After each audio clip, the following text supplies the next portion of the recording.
السلام عليكم، كي دايرين؟ لاباس عليكم؟ نتمنى تكونوا بخير وعلى خير. مرحبا بكم معايا في اول حلقه من حلقاتنا الجديده اللي غنتناولوا فيها مواضيع سياسيه، مواضيع الساعه اللي كتهم الشأن العربي والمغاربي.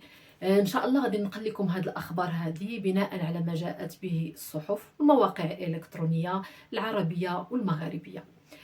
بقاو معايا حتى نهايه الفيديو وتشوفوا الموضوع اللي اختارت لكم لهذه الحلقه. أغلبية متبع موضوع أو قضية أميرة بوراوي، الناشطة الجزائرية اللي قدرت تهرب بطريقة سرية وغامضة إلى تونس، وبعد ذلك تم تهريبها إلى فرنسا.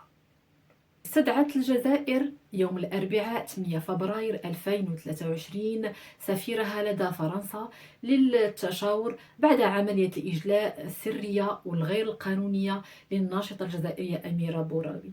وقالت الخارجية الجزائرية بأن هناك أمنيين ودبلوماسيين فرنسيين شاركوا ولا ساهموا بطريقة سرية وغير قانونية في تهريب الناشطة أميرة بوراوي، اللي من المفروض أنها مطلوبة في القضاء الجزائري.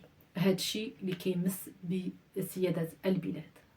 قضية أميرة بوراوي كتعتبر قضية كتهدد بإحياء التوتر بين البلدين بعد الانفراجة الأخيرة في العلاقات.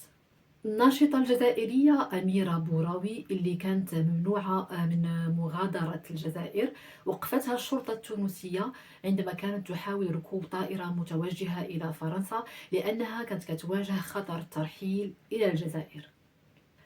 الشرطة التونسية وقفت الأميرة بوراوي، لكنها استطاعت أنها تركب الطائرة المتوجهة إلى فرنسا لأنها كانت كتحمل جواز سفر ديالها الفرنسي، وحصلت على حماية من القنصلية الفرنسية في تونس. صحيفة لوموند الفرنسية فقد تم استقبال الناشطة الجزائرية أميرة بوراوي في السفارة الفرنسية قبل ما تحصل على إذن من الرئيس التونسي قيس سعيد بالذهاب إلى فرنسا. الناشطة الجزائرية أميرة بوراوي قدمت باعتذار للتونسيين بعد أزمة ترحيلها إلى فرنسا. قالت الناشطة الجزائرية لراديو موزايك اف ام، قالت لهم بأنها عبرت الحدود بطريقة غير شرعية، وكنطلب الاعتذار من الدولة التونسية لأنه لم يكن يتعين علي فعل هذا الأمر، كما أني لم أحب أن وضع تونس في وضع محرج. لنا مراسل فرانس 24 نور الدين باركي أكد لنا بأن عشرات من التونسيين اللي مشاو الجزائر من أجل السياحة ولا التبضع تعرضوا لعديد من المضايقات فاش كانوا باغيين يرجعوا للبلاد ديالهم في المعابر الحدودية. قضية الناشطة الجزائرية أميرة بوراوي ما وقفاتش يعني حدها حد، يعني كما كنقولوا ثلاثة ديال الدول، الجزائر وتونس وفرنسا، بل ارتبط الأمر حتى بالمغرب. وكالة الأنباء الجزائرية في مقال مطول لها ربط المغرب بالموضوع وقال بمختصر: وكالة الأنباء الجزائرية قالت بأن المغرب هو اللي دفع مستشارين ومسؤولين في الخارجية الفرنسية من أجل دفع حكومة ماكرون نحو قطع العلاقات ما بين الجزائر وباريس.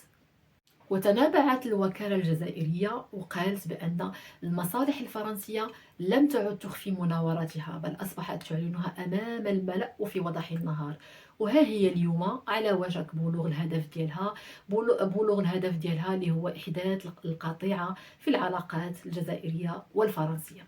الفقرة الأخيرة من المقالة ديال الوكالة الجزائرية كتهم فيها مسؤولين في الخارجية الفرنسية بالولاء للمغرب، بحيث جاء في هذه المقالة: الجميع يعلم بأنه يوجد على مستوى المديرية العامة للأمن الخارجي الفرنسي خطة تقضي بتقويض العلاقات الجزائرية الفرنسية، يتم تنفيذها من قبل عملاء سريين وبعض المسؤولين على مستوى المديرية العامة للأمن الخارجي الفرنسي ووزارة الخارجية الفرنسية. وكذا بعض المستشارين الفرنسيين من أصل الجزائري لا يخفون ولعهم وتبجيلهم للمخزن زعما المغرب. كالعادة وبحس انتقامي تم اعتقال والدة وشقيقة الناشطة الجزائرية أميرة بوراوي من مسكنها في العاصمة الجزائرية. حسب مصادر حقوقية لجريدة القدس العربية، ذكرت أن قوات الدرك الجزائري داهمت منزل الناشطة السياسية أميرة بوراوي، واعتقلت الأم والأخت ديال الناشطة السياسية لأسباب لا تزال مجهولة.